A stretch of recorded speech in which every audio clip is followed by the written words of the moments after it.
El Jardín de los Dioses, capítulo 6, La Regia Ocasión, parte 3. Saquen la lengua, ordenó Costi. Toda la familia abrió la boca y sacó lenguas del color de una túnica romana.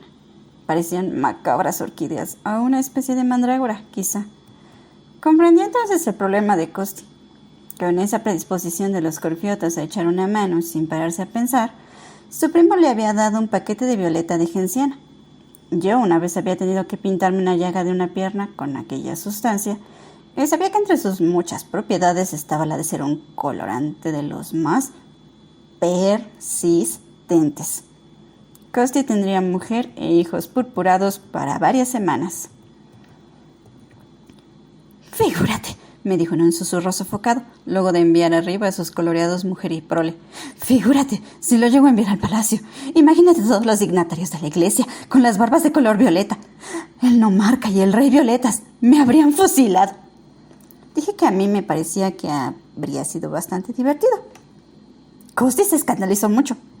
«Cuando yo creciera», dijo severamente, «me daría cuenta de que hay cosas en la vida que no son cómicas, sino muy serias. Imagínate la reputación de la isla. Imagínate mi reputación si hubiera tenido al rey de Violeta», dijo, al tiempo que me daba otro helado para demostrar que no se había enfadado conmigo. «Imagínate cómo se habrían reído los extranjeros si el rey de Grecia se hubiera puesto de color violeta. San Espiridión nos proteja». «¿Y qué era del primo?», pregunté, cómo había encajado la noticia. «Todavía no lo sabe», dijo Costi con pérfida sonrisa. «Pero pronto lo sabrá. Le acabo de mandar un helado en forma de bandera griega». Así que cuando amaneció el gran día, en la isla, reinaba un estado de excitación insoportable. Spiro había organizado su enorme y antiguo Dodge con la capota bajada como una especie de combinación de tribuna y ariete, resuelto a que, pasara lo que pasara, la familia tuviera una buena vista de los actos. Con ánimo de fiesta, llegamos a la ciudad en el coche y nos tomamos unos refrescos en la platea para informarnos de los preparativos de última hora. Lena, resplandeciente de verde y morado, nos dijo que Marco había renunciado, por fin, aunque a regañadientes, a su idea de los burros azules y blancos, pero ahora tenía otro plan casi igual de estrafalario. «Saben ustedes que su padre tiene una imprenta, ¿no?», nos dijo. «Pues ha dicho que iba a imprimir miles y miles de banderas griegas, sacarlas al mar en el yate y extenderlas sobre el agua de manera que el barco del rey navegue sobre una alfombra de banderas de Grecia». El yate de Marco era el blanco de todos los chistes de Corfú. En sus tiempos había sido una motonave bastante pimpante, pero Marco le había añadido tal cantidad de cosas que, como decía Leslie con razón, parecía una especie de palacio de cristal flotante fuertemente escorado a estribor. Cada vez que su dueño se hacía la mar en él, había apuestas sobre si volvería y cuándo. «¿Con qué?», prosiguió Lena. «Primero manda imprimir las banderas y luego se encuentra con que no flotan, se hunden. Así que ha hecho crucecitas de madera y ha pegado encima las banderas para que floten». «No parece mala idea», dijo mamá. «Habrá que verlo», dijo Larry. «Ya conoces las dotes de organización de Marco. Acuérdate del cumpleaños de Constantino». En verano, Marco había organizado una suntuosa comida campestre para festejar el cumpleaños de su sobrino Constantino. Iba a ser un convite memorable, donde habría de todo, desde lechón asado hasta sandías llenas de champán. Se invitó a la flor y nata de Corfú. El único fallo fue que Marco se hizo un lío de playas y mientras él, sentado en solitario esplendor, veía a su alrededor comida bastante para alimentar a un regimiento en una playa muy al sur, la flor y nata de Corfú, acalorada y hambrienta, esperaba en una playa del extremo norte de la isla. «Bueno», dijo Lena, encogiéndose de hombros elocuentemente, «no se la podemos impedir. Tiene todas las banderas cargadas en el barco. Ha enviado a un hombre a Coloura con un cohete». «¿Un hombre con un cohete?», dijo Leslie. «¿Para qué?». Lena puso los ojos en blanco. cuando aviste el barco del rey, dispara el cohete, explicó. Marco ve el cohete y así le da tiempo de salir deprisa y alfombrar el mar de banderas.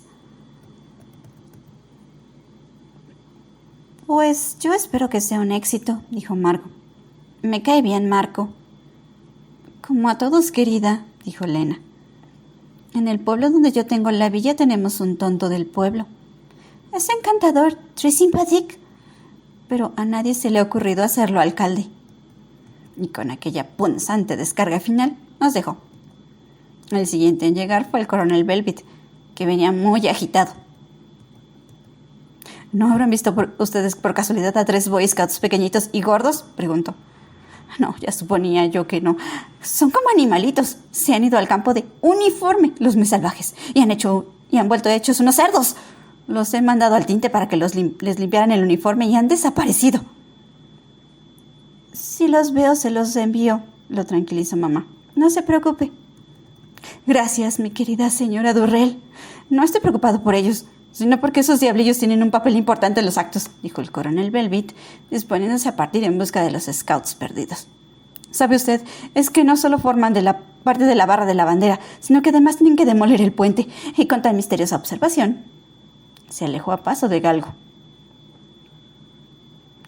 ¿Qué puente? ¿De qué puente habla?, preguntó mamá, perpleja. Es una parte del espectáculo, dijo Leslie. Entre otras cosas, hacen un pontón sobre un río imaginario, lo cruzan y después lo vuelan para que no pueda pasar el enemigo. Yo siempre he creído que los Boy Scouts eran pacíficos, dijo mamá. No serán los corfiotas, dijo Leslie. Probablemente sean los habitantes más belicosos de Corfú. En aquel momento llegaban Teodoro y Kralevsky, que iban a compartir el coche con nosotros. Ha habido un pequeño fallo a propósito del saludo, informó Teodoro a Leslie. ¡Ya lo sabía yo!, exclamó Leslie airadamente. El imbécil del comandante. Demasiado tonto se puso cuando fui a hablar con él. Yo ya le dije que esos cañones venecianos reventarían. No, los cañones no han reventado. Por lo menos hasta ahora, dijo Teodoro. No, es un problema de coordinación. El comandante ha insistido mucho en que se disparen las salvas en el momento en que el rey ponga pie en suelo griego. La dificultad parece estar en dar una señal desde el muelle que la vean los artilleros del fortín. ¿Y qué van a hacer?, preguntó Leslie. Pues han mandado un cabo al muelle con un revólver del 45, dijo Teodoro. Tiene que dispararlo un momento antes de que el rey ponga pie en tierra. ¿Y lo sabe disparar?, preguntó Leslie escépticamente. Pues bueno, dijo Teodoro. Yo he estado bastante rato tratando de hacerle ver que es peligroso metérselo, cargado y montado en la pistolera. ¡Qué cretino! Se atravesará un pie por ese sistema, dijo Leslie. No te preocupes, que no acabará el día sin que haya derramamiento de sangre, dijo Larry. Se habrá traído usted el botiquín, Teodoro. No digas esas cosas, Larry, suplicó mamá. Me pones muy nerviosa. Si está usted dispuesta, señora Durrells, ya debemos irnos, dijo Spiro, que había aparecido renegrido y ceñudo con todo el aspecto de una gárgola de Notre Dame en vacaciones. Las calles están ya muy apestadas. Atestadas, Spiro, atestadas, dijo Margo. Pues eso digo, señorita Margo. Pero no se preocupes, déjenmelos a mí. Yo les aparcaré de en medios con las bocinas. La verdad es que Spiro debería de escribir un diccionario, dijo Larry, mientras subíamos al Dodge y nos apretujábamos en los espaciosos asientos de cuero.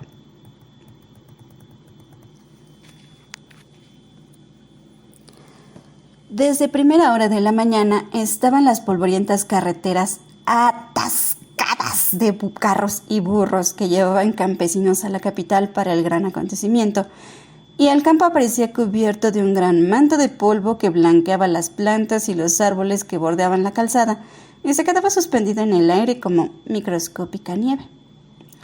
La ciudad estaba ya tan atestada, o más que en el día de San Espiridión, y por la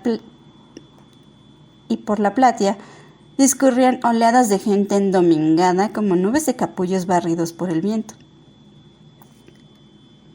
Cada callejuela era un río mixto de humanidad y burros que se movía a paso de glaciar, y el aire estaba saturado de emocionados parloteos y risas, penetrante olor a ajo y una universal emanación de naftalina, indicio de ropa especial cuidadosamente extraída de su lugar de conservación.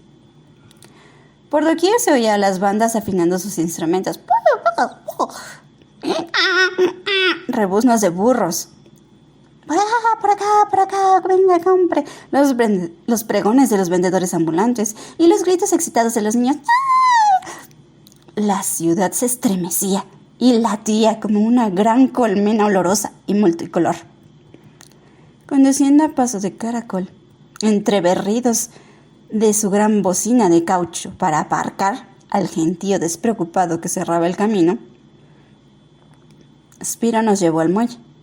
Allí todo era movimiento y simulacros de eficiencia. Estaba alineada una banda, relucientes sus instrumentos, inmaculados sus uniformes, su aire de respetabilidad solo ligeramente deslucido por los ojos morados de 2 de sus miembros. Junto a ella se situaba un batallón de la soldadesca local que presentaba un aspecto de aseo y pulcritud notable. Los dignatarios de la iglesia, de barbas blancas, plateadas y grises, y muy repeinadas, alegres y vistosos con sus mantos, cual bandada de cotorras, charlaban entre sí con animación, abultadas sus panzas, meneando las barbas, sus manos regordetas y bien cuidadas, accionando con los más delicados ademanes. Cerca del lugar donde debía desembarcar el rey, se veía a un cabo solitario. Era evidente que su responsabilidad pesaba mucho sobre su ánimo, porque no dejaba de sobar nerviosamente la funda del revólver y morderse las uñas. Por fin, hubo una oleada de excitación y todos dijeron: ¡El rey! ¡El rey! ¡Ya viene el rey! El cabo se ajustó la gorra y se puso un poco más tieso. Lo que había desatado ese rumor era la vista del yate de Marco Paniotisa cabeceando en mitad de la bahía mientras Marco, a popa, descargaba un fardo tras otro de banderas griegas. «Yo no he visto el cohete. ¿Y ustedes?», preguntó Marco. «No, pero es que desde aquí no se ve el promontorio», dijo Leslie. «Pues yo diría que Marco lo está haciendo estupendamente», dijo Margo. «Verdaderamente hace un efecto muy bonito», dijo mamá. Sí que lo era, pues varias hectáreas del terzo mar quedaron cubiertas de una alfombra de banderitas que resultaba de lo más vistoso. Por desgracia, y según habíamos de saber a lo largo de la hora y media siguiente, a Marco le había fallado la coordinación.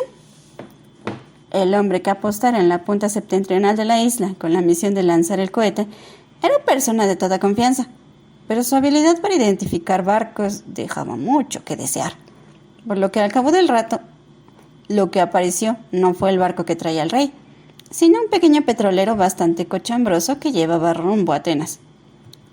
Sí, el error no era tan grave, pero Marco, enajenado como lo estaban en aquel día tantos corfiotas, no había comprobado la resistencia de la cola con que estaban pegadas las banderas a las crucetas de madera que debían mantenerlas a flote.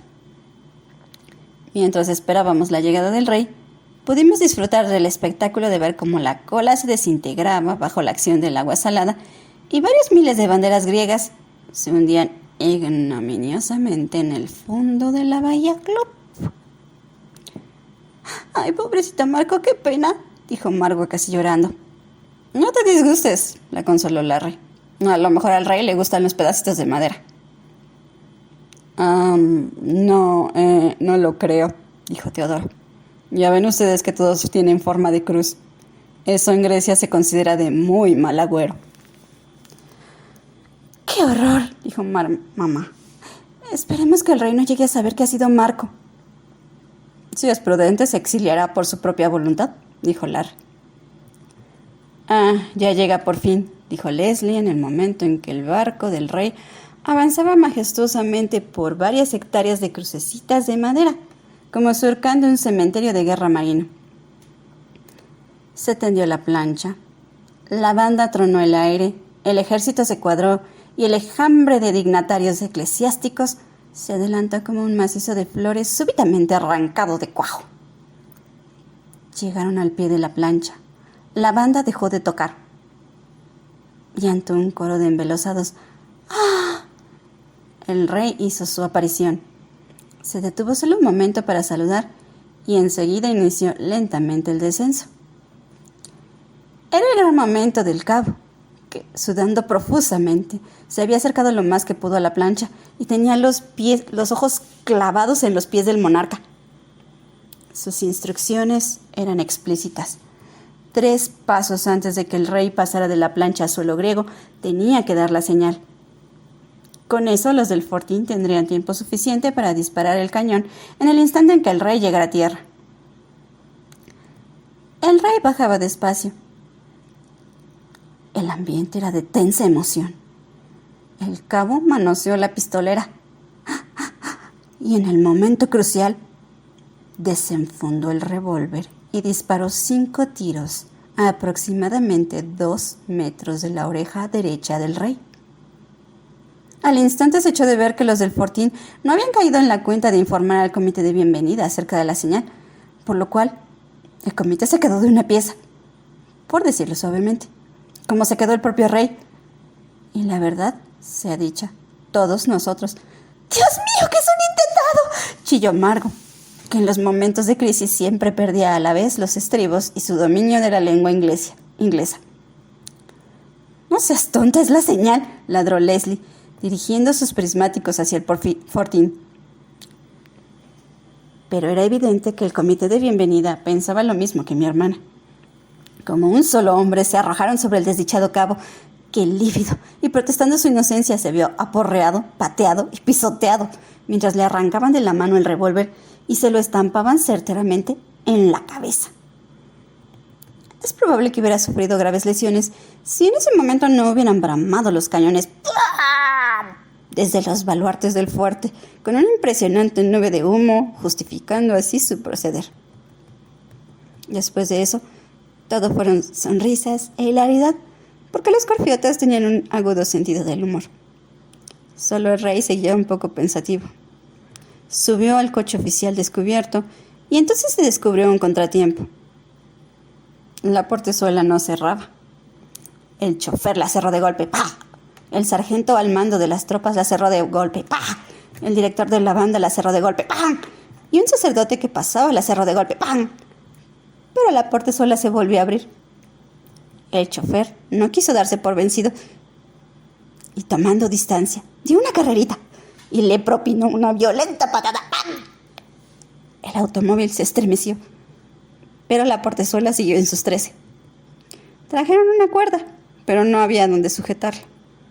Al fin, como no era posible esperar más, tuvieron que emprender la marcha con el secretario del monarca colgado sobre el respaldo del asiento y sujetando la puerta con una mano. La primera parada era en la iglesia de San Espiridión, para que el rey rindiera tributo de veneración a los restos momificados del santo. Rodeado de un bosque de barbas eclesiásticas, desapareció en las tenebrosas profundidades del templo, donde un millar de cirios brillaban como una orgía de prímulas. El día era caluroso y el chofer del automóvil real se había quedado un poco exhausto después del combate con la portezuela, de modo que, sin decir nada a nadie, dejó el coche estacionado delante del templo y se fue a beber algo. ¿Y quién se atrevería a reprochárselo? ¿Quién no ha sentido lo mismo en tales ocasiones? Pero erró en el cálculo del tiempo que tardaría el rey en hacer la visita al santo, por lo cual, cuando su majestad, rodeado de la crema de la iglesia griega, salió del templo sin previo aviso y volvió a ocupar su asiento en el automóvil, el chofer brillaba por su ausencia. Según la costumbre de Corfú en toda crisis, cada cual culpó a otro de la desaparición del conductor. Transcurrió un cuarto de hora mientras se lanzaban acusaciones, se agitaban puños cerrados y se despachaban emisarios en todas direcciones en busca del chofer. Hubo cierto retraso, porque nadie sabía cuál de los cafés estaba honrando con su presencia. pero al cabo se dio con él y una lluvia de vituperios cayó sobre su persona mientras se lo llevaban ignominiosamente, sin dejarlo acabar, el segundo oso. La siguiente parada era en La Platea, donde el rey debía presenciar el desfile de tropas y bandas y la exhibición de los scouts. Spiro, conduciendo cacofónicamente por las estrellas callejuelas secundarias, nos depositó en La Platea mucho antes de que llegara el coche de su majestad. «Confiemos en que no haya más contratiempos», dijo mamá preocupada. «Hoy la isla se ha superado a sí misma», dijo Larry. «Yo esperaba que tuvieran un reventón entre el muelle y la iglesia, pero reconozco que habría sido demasiado pedir». «Pues yo no estoy tan seguro», dijo Teodoro, con un brillo en los ojos. «Recuerden que estamos en Corfú. Bien podría ser que aún nos tuvieran reservado algo más». «Esperemos que no», dijo Kralevsky. «Verdaderamente, qué organización. Es vergonzoso». «Teodoro, es imposible que se les ocurra nada más», protestó Larry. «Yo no me apostaría nada», dijo Teodoro. Y resultó que tenía toda la razón. Llegó el rey y ocupó su lugar en la tribuna. Las tropas desfilaron con gran ímpetu y todas se las arreglaron para llevar más o menos el paso. En aquellos tiempos era la de Corfú una guarnición bastante perdida y los reclutas no hacían mucha instrucción, pero de todos modos se portaron dignamente. Después pasaron las bandas de música, bandas de todos los pueblos de la isla, deslumbrantes sus uniformes de diversos colores, tan pulidos sus instrumentos que el reflejo hacía daño a la vista. Si su ejecución temblaba un poco y desafinaba levemente, tales defectos quedaban más que compensados por el volumen y el brío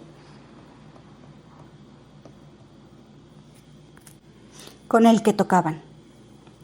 Llegó entonces el turno de los scouts y todos les recibimos con aplausos, bravo, bravo y vítores, cuando el coronel Belvit, con pinta de nerviosismo y desmejorado profeta del Antiguo Testamento, vestido de explorador, entró a la cabeza de sus minúsculas fuerzas en la polvorienta Platea. Saludaron al rey y después, obedeciendo a una orden que les dio el coronel con voz de falsete un tanto estrangulada, se corrieron unos para acá y otros para allá y formaron la bandera griega. La ovación y los vítores que estallaron entonces sin duda debieron de oírse en lo más recóndito de los montes de Albania. Tras una breve exhibición gimnástica, las tropas pasaron a una zona donde 2 líneas blancas representaban las 2 orillas de un río. Allí, la mitad de la tropa salió corriendo y reapareció con los tablones necesarios para hacer un pontón, en tanto que la otra mitad se afanaba en tender un cable sobre las aguas traicioneras. De tal modo fascinó a la multitud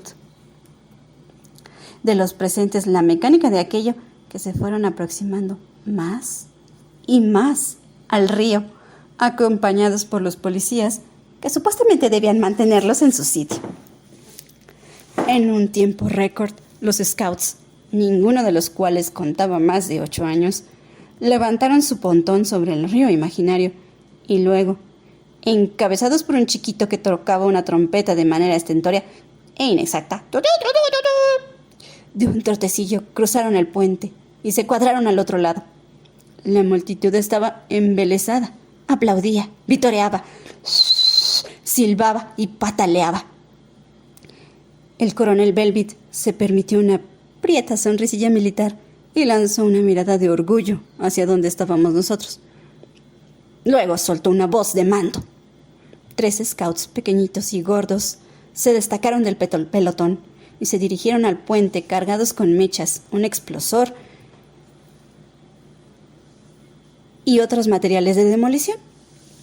Colocaron cada cosa en su sitio y luego se reunieron con la tropa, desenmarañando el cable según marchaban. Se cuadraron y esperaron. El coronel Belvit saboreó su gran momento. Miró en derredor para comprobar que todos le prestaban absoluta atención. El silencio era total. «¡Vuelen el puente!», rugió el coronel, y uno de los scouts se agachó y presionó el explosor hasta el fondo. Los minutos minutos siguientes fueron confusos, por no decir otra cosa. ¡Pam! Hubo una explosión colosal. Una nube de polvo, grava y pedacitos de puente se elevó por el aire para caer seguidamente como granizo sobre la población. Las 3 primeras filas de espectadores, todos los policías y el coronel Belvitt cayeron derribados panza arriba. ¡Pah! La onda expansiva, llevando consigo grava y astillas, llegó hasta nuestro automóvil. Se estrelló contra la carrocería como una ráfaga de ametralladora y arrancó el sombrero de la cabeza de mamá. ¡Por los clavos de Cristo!, clamó Larry. ¿A qué diablos está jugando ese imbécil? ¡Mi sombrero! ¡Que vaya alguien por mi sombrero!, poqueó mamá. Yo se lo traigo, señora Durrells, no se preocupes, bramó Spiro. Estremecedor, estremecedor, dijo Kralevsky con los ojos cerrados y enjugándose la frente con el pañuelo. Demasiado marcial para unos niños. Sí, sí, niños, hijos de Satanás, clamó Larry iracundo, sacudiéndose la grava del pelo. Estaba seguro de que pasaría algo más, añadió Teodoro con satisfacción, contento de ver a salvo la reputación de Corfú en materia de calamidades. Eso ha sido algún explosivo, dijo Leslie. No comprenda que juegue el coronel Belvitt. Ha sido muy peligroso. Poco después supimos que el coronel no había tenido la culpa. Luego de alinear a sus tropas de tembloroso y llevárselas del lugar, volvió al escenario de la carnicería para presentar sus excusas a mamá. No sé cómo expresarle lo avergonzado que estoy, señora Durrell, dijo con lágrimas en los ojos. Esas pequeñas bestias consiguieron dinamita de unos pescadores. Le aseguro que yo no sabía nada, nada en absoluto. Con el uniforme lleno de polvo y el sombrero hecho jirones, presentaba un aspecto muy patético. No le dé importancia, coronel, dijo mamá, llevándose a los labios una copa de coñac y sifón con pulso vacilante. Son cosas que le ocurren a cualquiera. En Inglaterra ocurren muy a menudo, dijo Larry. No pasa un día sin que... Véngase usted a comer con nosotros, lo interrumpió mamá, lanzándole una mirada petrificante. Muchas gracias, señora, es usted muy amable, dijo el coronel, antes de ir a cambiarme. Yo estaba muy interesado por la reacción de los espectadores, dijo Teodoro, con científica delectación. Quiero decir, los que cayeron derribados. Pues se habrán hecho puestos una fiera, dijo Leslie. No, prosiguió Teodoro, lleno de orgullo. No estamos en Corfú. Todos, en fin, se han ayudado unos a otros a levantarse. Se han sacudido el polvo y han comentado lo bien hecho que había estado todo, lo realista que había sido. Al parecer, no se les ha ocurrido pensar que hubiera nada de raro en que unos Boy Scouts manejen dinamita. La verdad es que después de vivir el suficiente número de años en Corfú, acabará uno por no sorprenderse de nada, dijo mamá con convicción. Al cabo, después de una comida prolongada y deliciosa en la ciudad, durante la cual tratamos de convencer al coronel Belvitt de que su voladura del puente había sido lo mejor del día, Spiro nos llevó a casa. La noche era fresca y aterciopelada. Los autillos se llamaban unos a otros con su tan, tan, replicando como extrañas campanas entre los árboles. El polvo blanco se alzaba tras el coche y se quedaba suspendido en el aire quieto como una nube de verano. Los oscuros y catedralicios olivares aparecían perforados por las intermitentes luces verdes de las luciérnagas. Había sido un buen día, aunque agotador, y nos alegramos de vernos en casa otra vez. Bueno, dijo mamá, reprimiendo un bostezo mientras cogía su lámpara y se dirigía a la escalera. Con Rey o sin él, yo mañana me quedo en la cama hasta las 12. Uy, dijo Larry contrito. ¿No te lo he dicho? Mamá se detuvo en mitad de la escalera y lo miró. A la luz vacilante de la lámpara, su sombra temblaba y brincaba contra la pared blanca. ¿El qué?, preguntó con recelo. ¿Lo del rey?, dijo Larry. Lo lamento, debería habértelo dicho antes. ¿Qué es lo que me deberías haber dicho?, dijo mamá, ya seriamente alarmada. ¿Que lo he invitado a comer?, dijo Larry. Larry, no es posible. Bueno, desde luego tú es que no tiene sentido. Empezó a decir mamá, pero entonces se dio cuenta de que le estaban tomando el pelo. Se irguió cuán alta era, es decir, 1,50 m. No le veo ninguna gracia, dijo gélidamente. Y en todo caso, el más perjudicado habría sido él, porque no tengo otra cosa que huevos. Y con gran dignidad, haciéndose la sorda a nuestras carcajadas, subió a acostarse.